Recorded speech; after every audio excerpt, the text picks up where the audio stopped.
They taught us that wealth was stewardship, that comfort proved faith, that abundance flowed to those who served correctly. I believed it until the day I signed an order that balanced the ledger by subtracting lives instead of numbers. The correction was already complete before my seal touched the wax. No one called it murder. They called it reconciliation.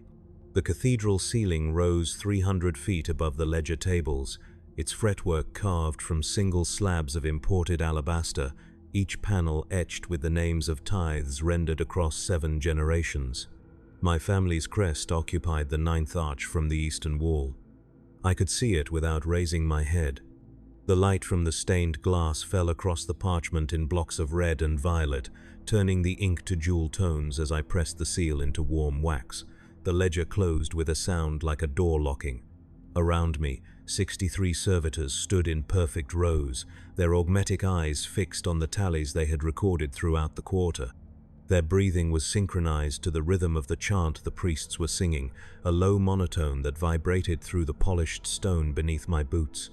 Each servitor held a data slate displaying surplus calculations, grain stores exceeding consumption by 14%, luxury textile reserves sufficient for 2 campaign years, water reclamation operating at 103% efficiency. The numbers were exact. They were always exact. That was the purpose of the rite, to witness abundance and confirm it had been rightly aligned with the Emperor's will. The magnate's voice carrier activated with a soft chime, his words filtering through the vox grills embedded in the columns. "The quarter is sealed," he intoned from his observation gallery high above. "Let the blessing proceed." I stepped back from the table as the first of the consecrated platters was brought forward. The servitors carrying them moved in lockstep, their lobotomized minds incapable of deviation. The platters were solid auramite, each one worth more than a hablock in the mid-hive, and they bore fruits cultivated in the atmospheric gardens, crystallized berries from off-world stock, protein sculptures molded into the aquila, wine reduced to syrup and poured over edible gold leaf. None of it would be consumed. That was not the purpose. The purpose was display, proof that surplus existed and could be maintained without need. The priests moved between the tables, anointing each platter with sacred oils, their voices rising and falling in the cadence of gratitude. I had heard this chant since childhood, had sung it myself during my training as a factor auditor.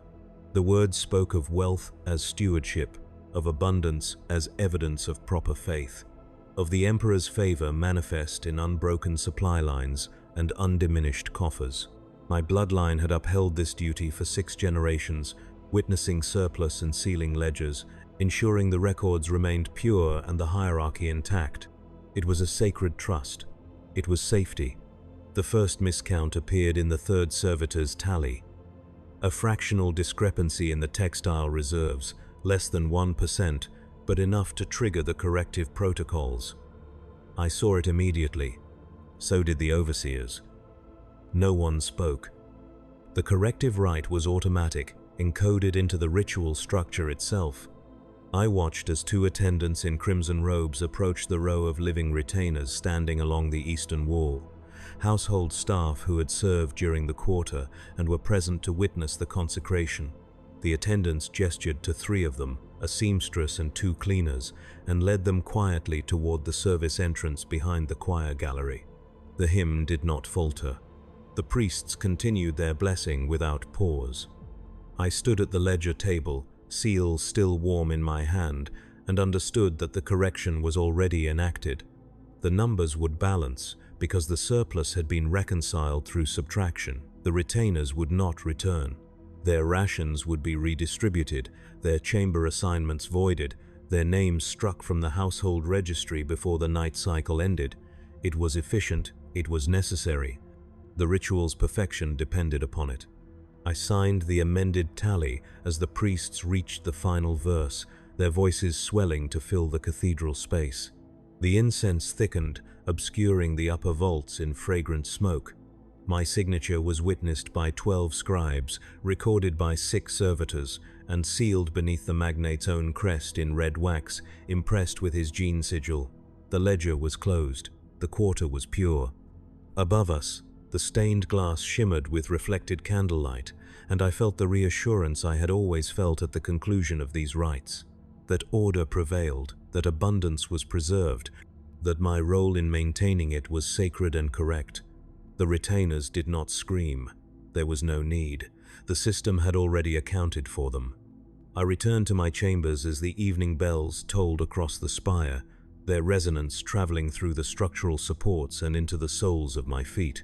My quarters occupied the 43rd floor of the eastern wing, a suite of 6 rooms aligned along the outer wall with viewports overlooking the gardens and, beyond them, the open sky. The air here was filtered through chemical scrubbers and perfumed with lavender oil, maintained at a constant temperature that required no adjustment regardless of external conditions. The walls were paneled in dark wood imported from a forest world 2 sectors away, each plank stamped with the administratum's verification sigil.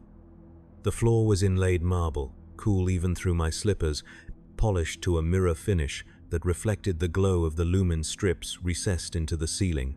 My attendant, a woman named Callista who had served my family since before my birth, was waiting beside the desk with a tray of evening ration, pressed fruit paste, protein wafers, and a small glass of distilled water treated with mineral supplements.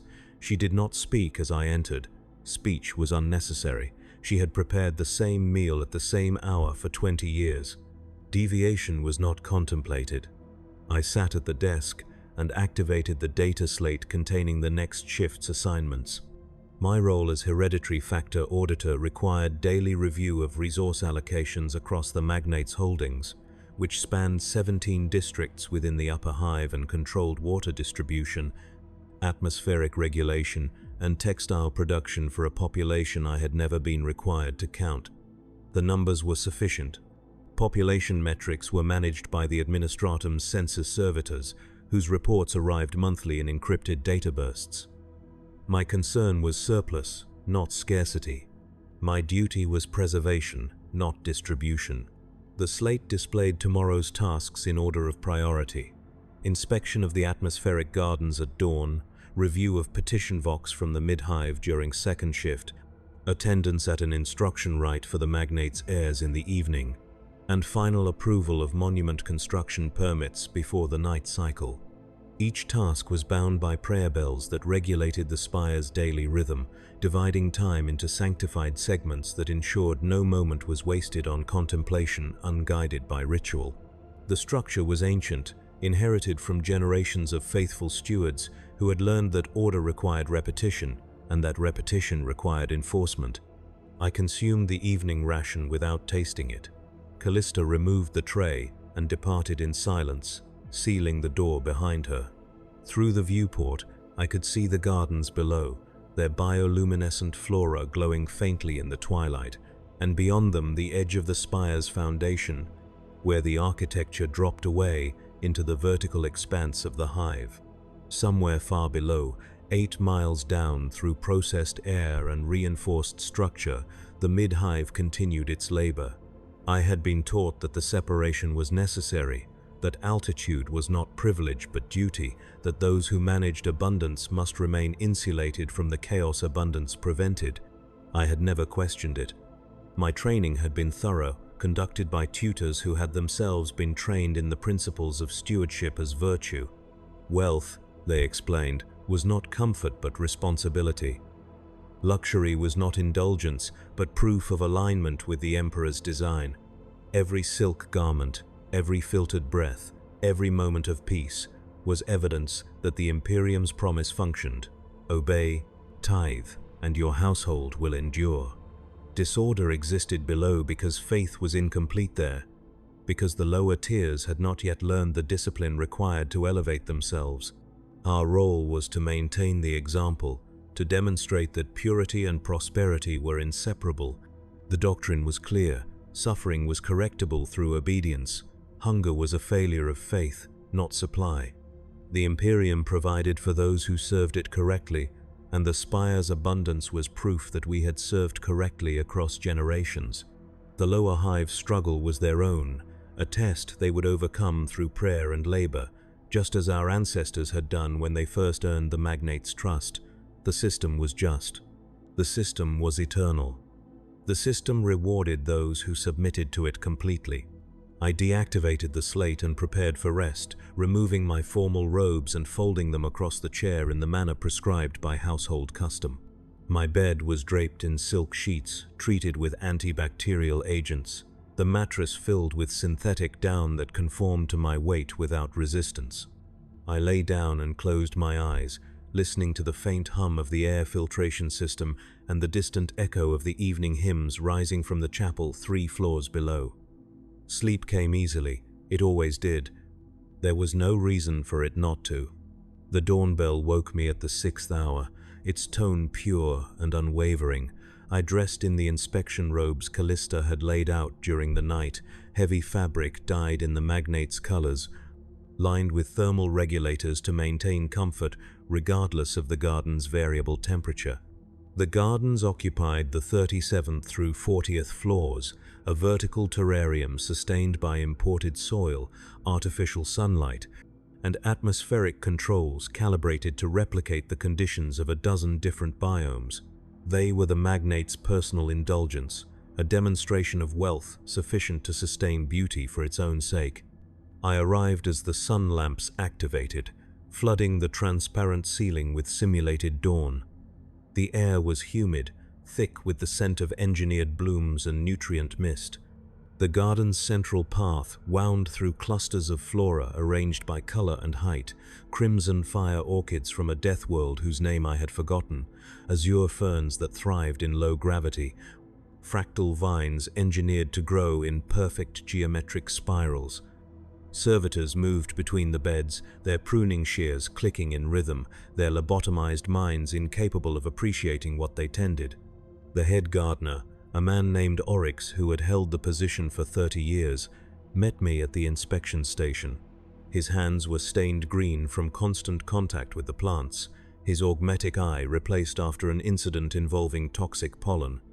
He gestured toward the eastern quadrant without speaking, his expression neutral. I followed. The blight was small, confined to a single bed of imported moonflowers, whose petals had begun to blacken at the edges.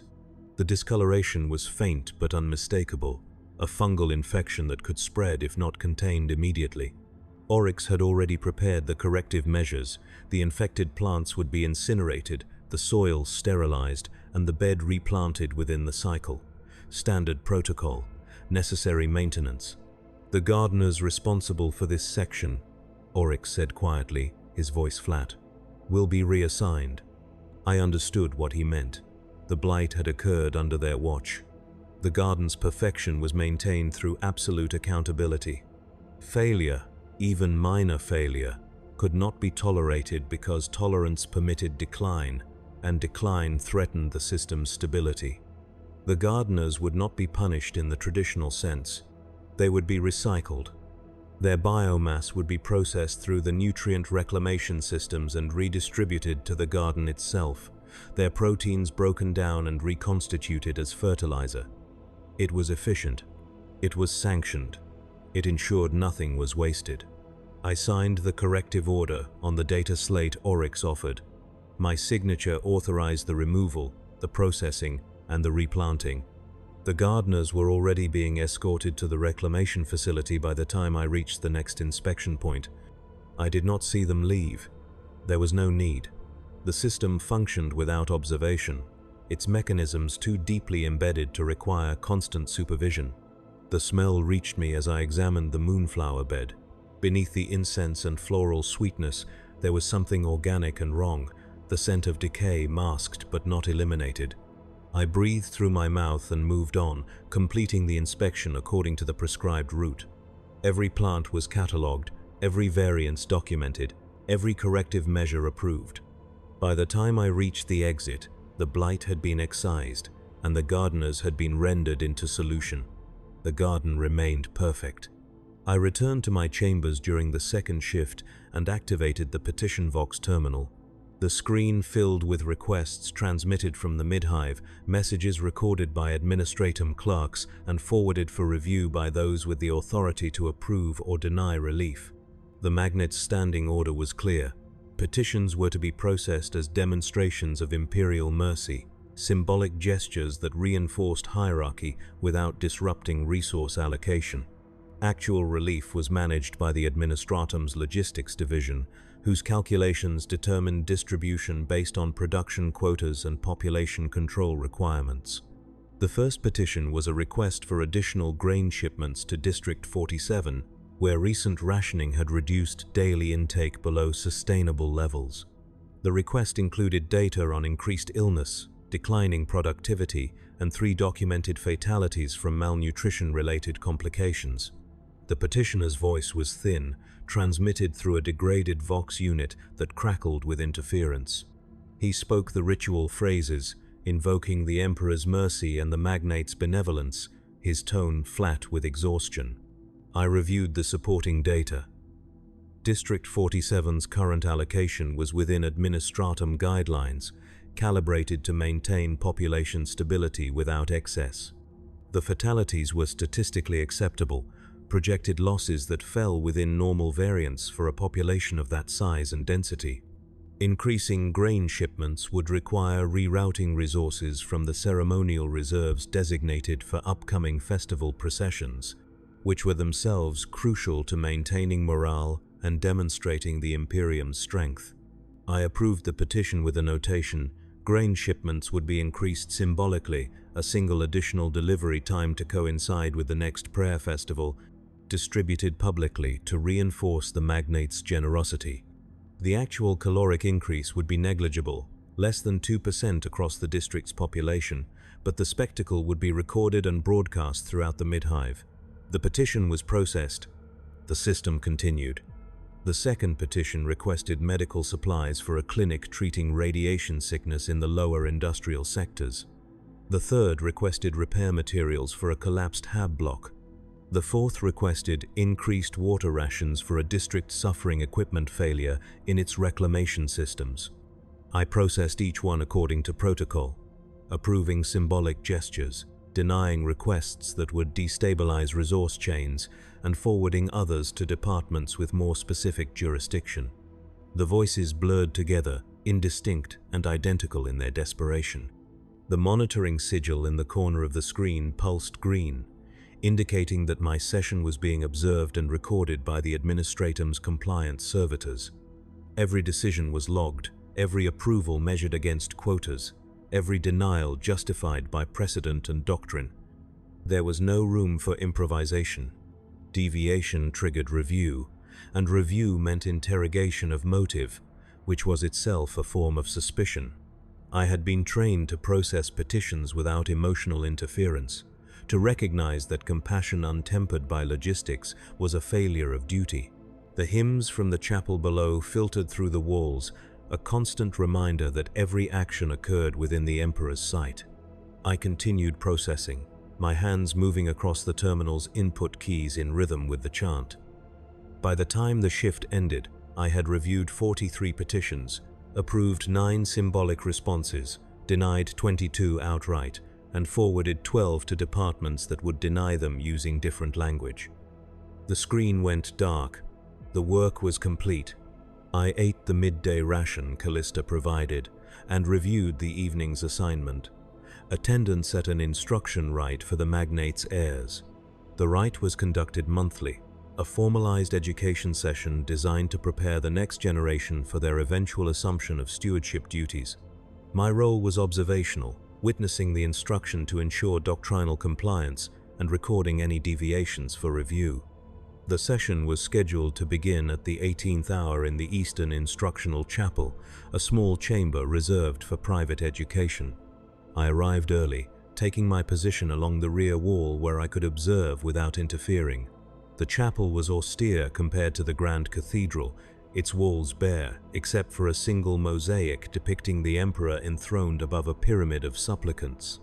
The magnate's 3 heirs entered in order of age, 2 sons and a daughter, each dressed in formal instruction robes and accompanied by their personal tutors.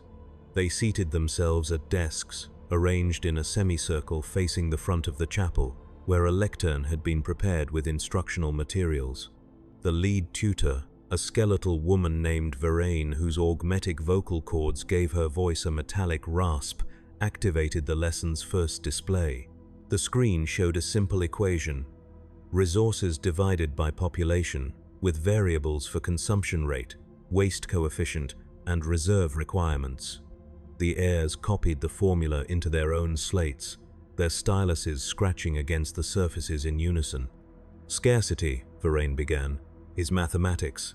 It is not tragedy. It is not injustice. It is the natural result of insufficient faith." The heirs repeated the statement in monotone, their voices blending into a single recitation. Verane nodded and gestured to the servitors standing along the eastern wall. I had not noticed them when I entered. They were different from the standard models, unaugmented humans stripped to undergarments, their heads shaved, their bodies marked with identification numbers painted in red across their chests. There were 12 of them, standing in perfect silence, their eyes unfocused. "These," Verane said, "are models.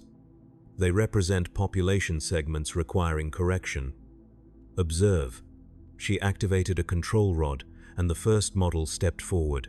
Verane directed the heir's attention to the model's visible ribs, the hollow of their stomach, the thinness of their limbs. She explained the caloric deficit required to produce this state, the timeline of deprivation, the symptoms preceding collapse. The heirs took notes. Verane moved to the second model, this one showing signs of edema, their skin swollen with retained fluids from protein deficiency. She outlined the biological mechanisms, the progression of organ failure, the point at which intervention became economically inefficient. The instruction continued. Each model demonstrated a different stage of controlled deprivation, their bodies used as visual aids to teach the mathematics of scarcity management.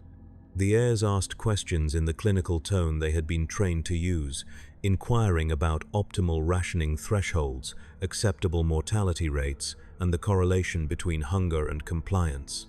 Verane answered each question with precision, referencing administratum data and imperial doctrine. The models stood silent throughout, their faces empty. I watched from the rear wall, my role requiring observation but not intervention. The chapel's air was cool, recycled and filtered, carrying no scent except the faint residue of cleaning chemicals. The mosaic above the lectern depicted the emperor's face in gold leaf, his eyes distant and terrible. I had seen this instruction rite before, had attended similar sessions during my own training, but I had never been required to stand this close to the models. Their proximity made them real in a way the numbers never had. The lesson concluded with a practical exercise. Verane presented a hypothetical scenario. A district with limited grain reserves and a population exceeding optimal density. The heirs were required to calculate the necessary reduction to achieve stability, factoring in labor requirements, reproduction rates, and morale maintenance. They worked in silence, their styluses moving across their slates, their expressions focused and calm. The eldest son finished first, presenting his solution: a 15% population reduction enacted through ration adjustment over 3 months, followed by redistribution of remaining resources to preserve essential labor pools. Verane approved the solution and dismissed the models. They filed out through the service entrance, their bare feet silent on the stone floor. The heirs gathered their materials and departed with their tutors, their instruction complete. I remained in the chapel, recording the session's details in my own slate, noting that all procedures had been followed correctly and that the heirs demonstrated appropriate comprehension. The models' faces lingered in my memory, not because they had been unusual, but because they had been so ordinary. The evening shift brought the final task: approval of monument construction permits. The magnate's architectural council had submitted designs for 3 new structures to be erected in the upper plaza, commemorating the successful completion of the fiscal quarter and demonstrating the prosperity that faithful stewardship produced. The designs were elaborate: a fountain crafted from polished granite with water features programmed to replicate the patterns of sacred geometry, a statue of the emperor rendered in bronze at 3 times human scale, and an archway carved with the names of every tithe delivered during the quarter. The resource requirements were substantial. The granite alone required the labor of 600 workers across 2 months, quarried from a site 400 miles north and transported via cargo hauler. The bronze statue demanded metal reclamation from decommissioned infrastructure in the lower hive, processed through foundries operating at maximum capacity. The archway's inscriptions would be engraved by hand, a task requiring specialized artisans whose training took years to complete.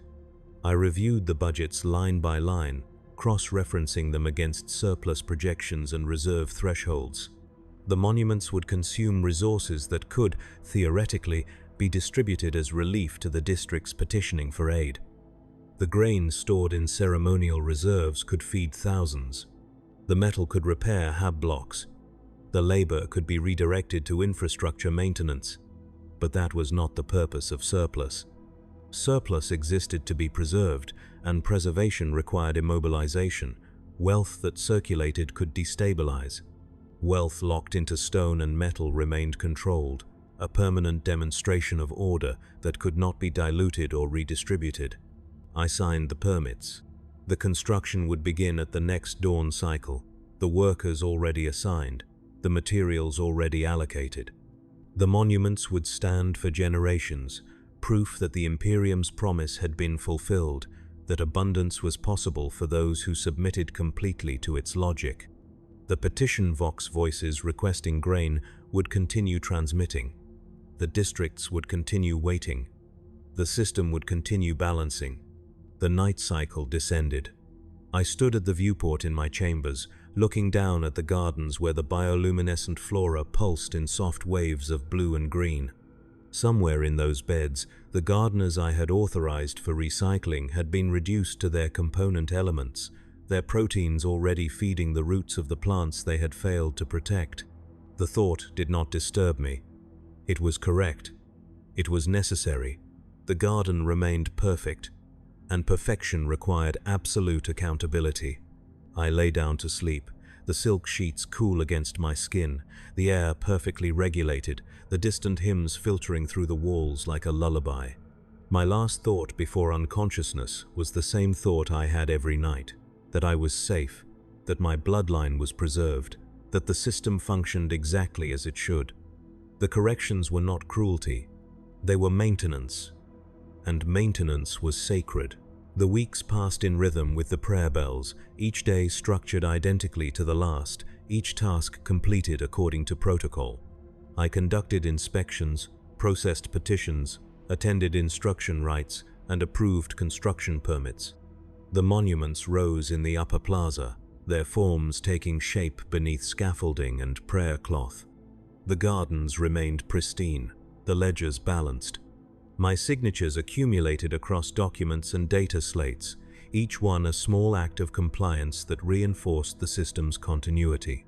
During the 3rd week, I was summoned to the magnate's audience chamber, a vast hall lined with portraits of his predecessors and lit by chandeliers suspended from chains thick enough to moor ships. He received me from his throne, a structure carved from a single block of obsidian and elevated on a dais that required 17 steps to ascend. I climbed them slowly, feeling the weight of altitude and authority pressing down with each step. At the summit, I knelt and waited for permission to speak. The magnate was old, his face a web of scars and augmetics, his eyes replaced by optical implants that glowed faintly red in the chandelier light. He regarded me in silence for long enough that I began to wonder if I had committed some error, some deviation I had not recognized. Then he spoke, his voice amplified by vox grills embedded in his throat. "Your audits have been exemplary," he said. "Precision without hesitation. Compliance without question. Your bloodline has served faithfully, and you have upheld that legacy." I bowed my head, uncertain how to respond to praise. The magnate gestured to an attendant, who brought forward a scroll sealed with the magnate's personal crest. The attendant placed it in my hands and stepped back. "This is a commendation," the magnate continued, "and a directive. The records you have maintained will be archived as exemplars of proper stewardship. Your methods will be taught to future auditors. But there is a discrepancy that requires your retrospective approval. I unrolled the scroll carefully.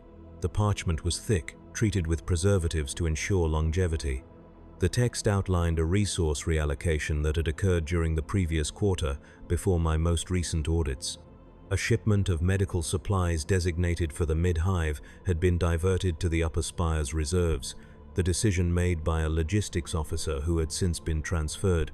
The diversion had created a gap in the mid-hive's supply chain, resulting in increased fatality rates from treatable conditions. The numbers were precise: 412 additional deaths over 6 weeks.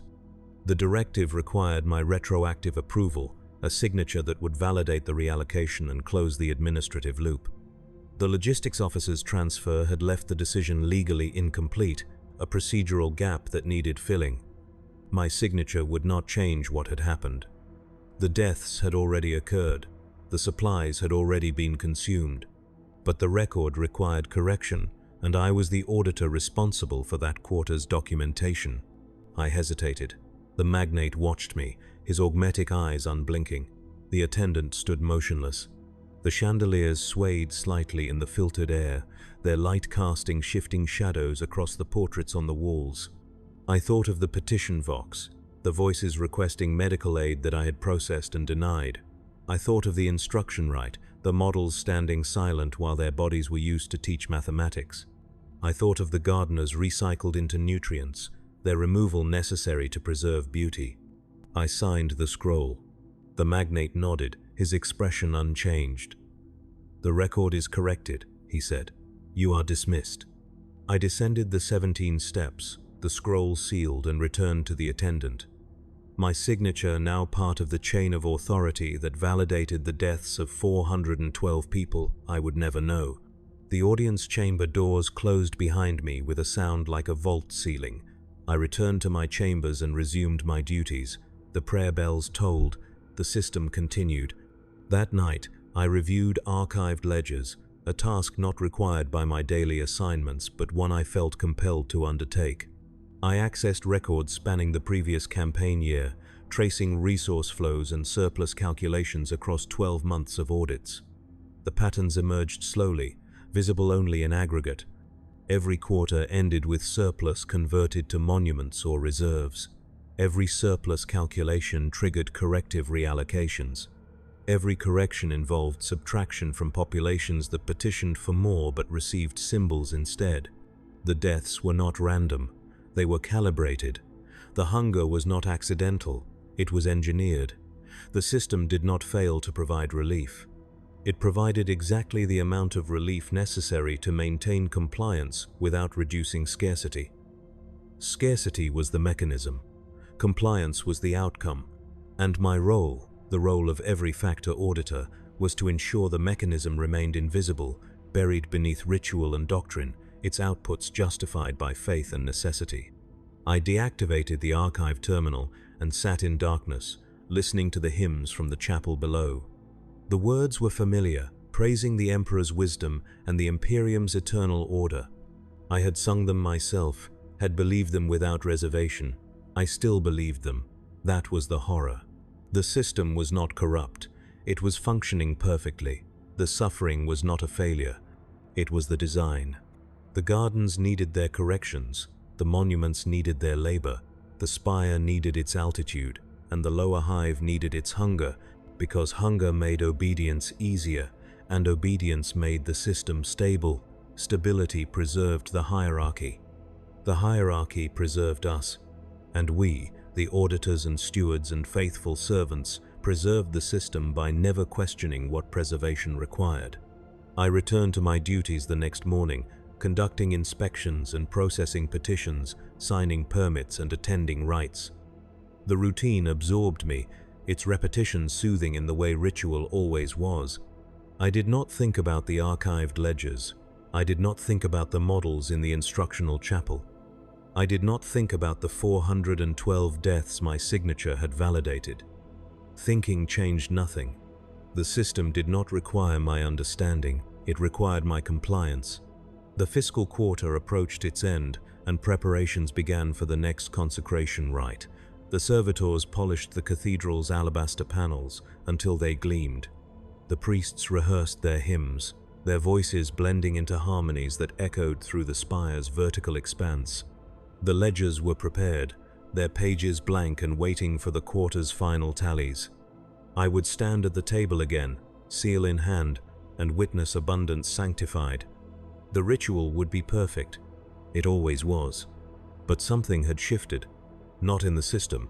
The system remained unchanged, its mechanisms functioning exactly as they had for generations. The shift was internal, a small fracture in the certainty I had always felt when signing ledgers and approving corrections. I still performed my duties. I still believed in the hierarchy's necessity. But I no longer believed the suffering below was temporary, a test that would eventually be passed. I understood now that the test was permanent, that scarcity was not a problem to be solved but a tool to be maintained. The magnate's heirs would inherit this understanding. They would learn, as I had learned, that rich life was not comfort but distance, that wealth was not abundance but insulation, that safety required the continuous sacrifice of those who could not ascend. They would sign the permits and approve the corrections, their signatures accumulating like mine, binding them to a system that rewarded compliance with survival and punished doubt with removal. I thought of Callista, who had served my family for 20 years without speaking more than necessity required. I thought of Oryx, whose hands were stained green from tending beauty that required human nutrients. I thought of Varain, teaching children to calculate acceptable death rates using living bodies as visual aids. We were all complicit, we were all necessary, and we were all replaceable, our roles defined by ritual rather than individual worth. The realization did not lead to rebellion. Rebellion was impossible, not because it would be punished, but because there was nowhere to rebel toward. The system was total. It encompassed every level of the hive, every breath of filtered air, every calorie of processed nutrition. To reject it was to reject survival itself. And survival, I had been taught, was the ultimate proof of faith. The dawn bell woke me on the day of the consecration rite. I dressed in ceremonial robes, heavier and more ornate than my inspection garments, dyed in colors that required rare pigments and hand-stitched with thread spun from precious metals. Callista arranged the folds according to tradition, her movements practiced and precise. I looked at her face, trying to find some sign of what she thought, what she felt, but her expression remained neutral. She had been trained, as I had been trained, to perform her function without the interference of personal sentiment. I descended to the cathedral as the sun lamps activated, filling the vaulted space with golden light. The servitors were already in position, their data slates displaying the quarter's final tallies. The priests stood along the aisles, their censers swinging in rhythm with the opening hymn. The magnate observed from his gallery, his augmetic eyes glowing faintly in the incense smoke. The ledger table waited at the cathedral's center, the parchment prepared, the seal warm and ready. I took my position and reviewed the tallies. Surplus grain, 18% above baseline, luxury textiles, sufficient for 3 campaign years. Water reclamation, operating at 104% efficiency. Medical supplies, reduced by 12% due to authorized reallocations. Labor pool, stable after corrective reductions.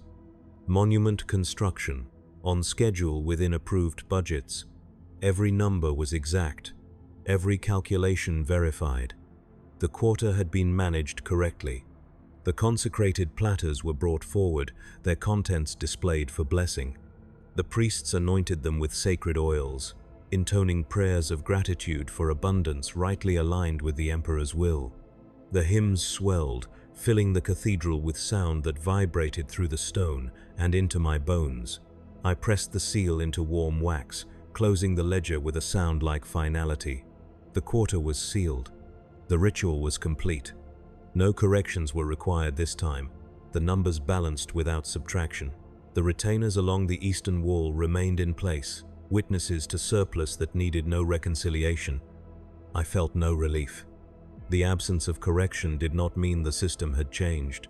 It meant only that this quarter's calculations had aligned perfectly, that the sacrifices made in previous quarters had created sufficient buffer to avoid new removals. The gardeners were still nutrients, The 412 were still dead. The hunger below was still engineered. I signed the final verification and stepped back from the table. The priests completed their blessing, and the magnate's voice filtered through the vox grills. "The quarter is sealed. Let prosperity endure." The congregation responded in unison. "In the Emperor's name." I repeated the words, my voice blending with the others, my faith intact despite the fracture in my certainty. The system did not require certainty, it required repetition, and I would continue repeating, because continuation was my function, and my function was sacred. The weeks following the consecration brought new assignments, new inspections, new petitions to process. The monuments in the upper plaza neared completion, their forms now recognizable beneath the scaffolding. The fountain's water features were tested, programmed patterns flowing through channels carved with geometric precision. The bronze statue of the Emperor stood complete, his face cast in an expression of distant judgment. The archway's inscriptions were half-finished, artisans working in shifts to engrave each tithe's name into stone that would outlast generations. I attended a dedication ceremony for the fountain, standing among the magnate's household as priests blessed the structure and activated its systems for the first time. The water rose in spirals, forming shapes that approximated sacred symbols, falling back into basins lined with tiles imported from a shrine world. The sound was soothing, a constant rush that drowned out the faint vibration of the hive's labor engines far below. The crowd murmured approval, their voices soft with reverence.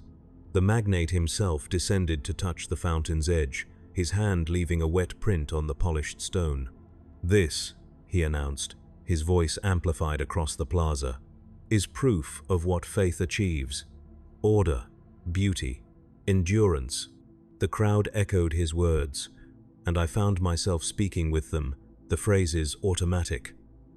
I believed them, I still believed them, but I also understood what they cost, and who paid that cost, and that the payment would never end.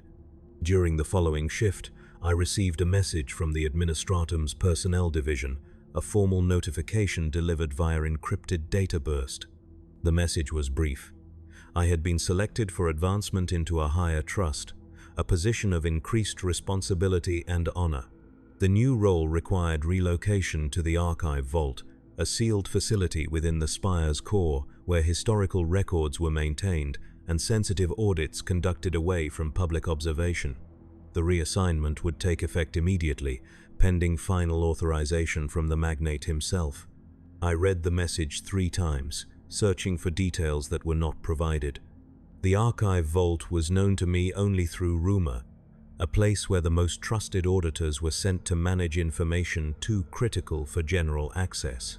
Advancement into the vault was considered the pinnacle of a factor auditor's career, a recognition of flawless service and unshakable loyalty. It was an honor. It was also, I understood instinctively, a form of removal. The authorization arrived the next morning, delivered by the same attendant who had brought the retroactive approval scroll. I was summoned to the audience chamber again, climbing the 17 steps to kneel before the magnate's throne. He regarded me with his glowing, augmetic eyes, his expression unreadable. "Your service has been exemplary," he said, his voice echoing through the hall.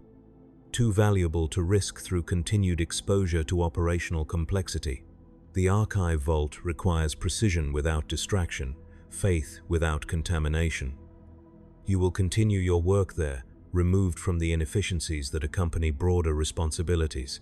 I understood what he meant.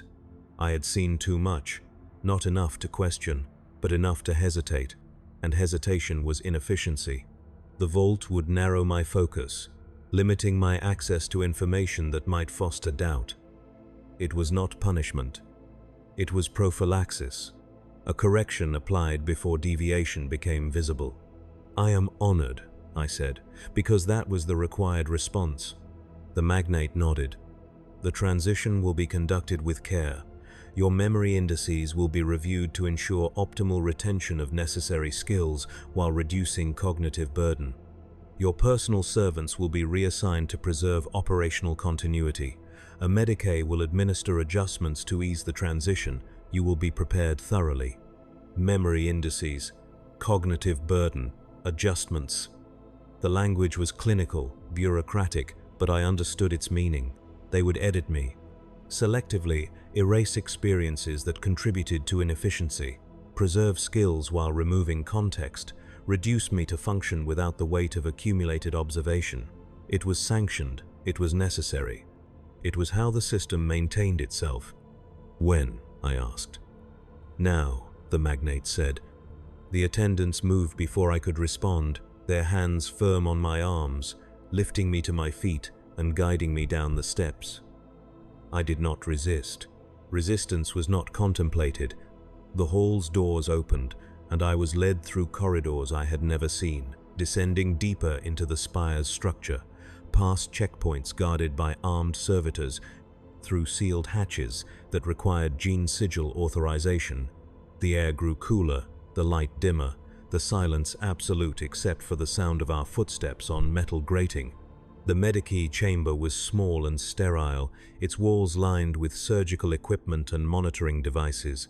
A Medici in white robes waited beside an examination table, her face obscured by a surgical mask, her hands augmetic and precise. She gestured for me to lie down. The attendant secured my wrists and ankles with restraints that locked with soft clicks. I stared at the ceiling, at the lumen strips embedded in panels above me, their light cold and unwavering. The Medici leaned over me, her augmetic eyes scanning my face. "This will not harm you," she said, her voice devoid of emotion. "You will retain your skills and your faith, only the unnecessary will be removed." She activated a device I could not see, and I felt a pressure at the base of my skull, a sensation like fingers pressing into bone. The lumen strips began to blur, their light spreading into halos that filled my vision with white. I tried to count them, to anchor myself to something concrete, but the numbers dissolved before they could form. I thought of Callista, of Oryx, of Verane, of the models standing silent in the instructional chapel. I thought of the gardeners recycled into nutrients, of the 412 deaths my signature had validated, of the petition vox voices requesting grain that would never arrive. The white expanded, swallowing thought, and I felt myself slipping into a space without dimension or duration, a void where memory existed only as sensation without context. I tried to hold on to something, anything, but there was nothing solid to grasp. The restraints held my body in place while my mind was carefully, precisely reduced. When I woke, the chamber was empty. The restraints had been removed. I sat up slowly, my head heavy, my thoughts sluggish. The Medici was gone. The attendants were gone. A single servitor stood by the door, waiting. I rose from the table, testing my balance, and found my legs steady. I felt no pain. I felt nothing except a vague sense of completion, as though I had finished a task I could not quite remember beginning. The servitor led me through corridors I did not recognize, though I understood instinctively that I had walked them before. We descended further into the spire's core, passing through checkpoints that opened automatically at my approach, until we reached a vault door 3 feet thick, its surface covered in locking mechanisms and prayer seals. The door opened with a hydraulic hiss, revealing a chamber beyond. The archive vault was vast, its ceiling lost in shadow, its walls lined with shelves that stretched into darkness. Data slates and parchment scrolls filled the shelves in ordered rows, each one labeled with codes I understood without knowing how I had learned them.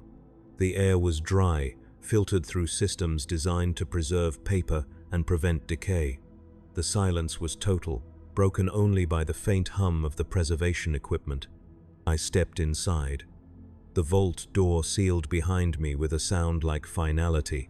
My work began immediately, though I could not remember being instructed. I moved through the vault's rows, retrieving documents and reviewing their contents, verifying calculations and cross-referencing data against master ledgers stored in locked cabinets.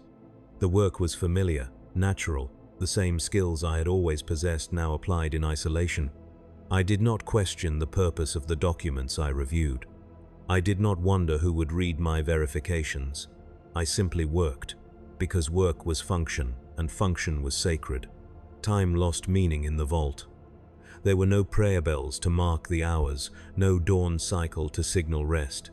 I worked until exhaustion forced me to stop, then slept on a cot in a small chamber adjoining the vault's main space. I ate rations delivered through a slot in the vault door, tasteless protein paste and water in sealed containers. I did not see Callista. I did not see Oryx or Varaine.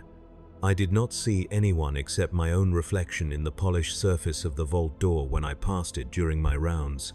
The documents I reviewed spoke of wealth preserved across centuries, of surpluses calculated and stored, of monuments built and maintained, of populations managed through calibrated scarcity.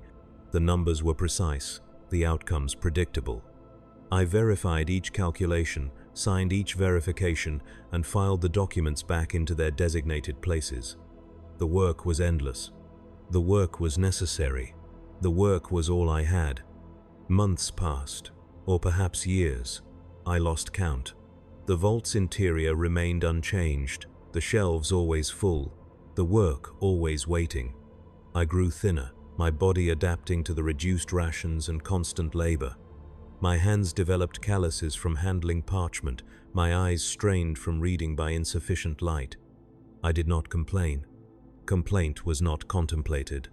Sometimes, in the moments between waking and working, I felt something undefined, a sensation like loss without object. I could not name what I had lost. The Medicae had been precise, removing only the unnecessary. But the sensation persisted, a hollow space where something had been, now filled with silence and the certainty that the silence was correct. I continued working. The vault continued preserving. Above, the spire continued its rituals, the feasts and consecrations and instruction rites, the gardens blooming with nutrients drawn from those deemed expendable.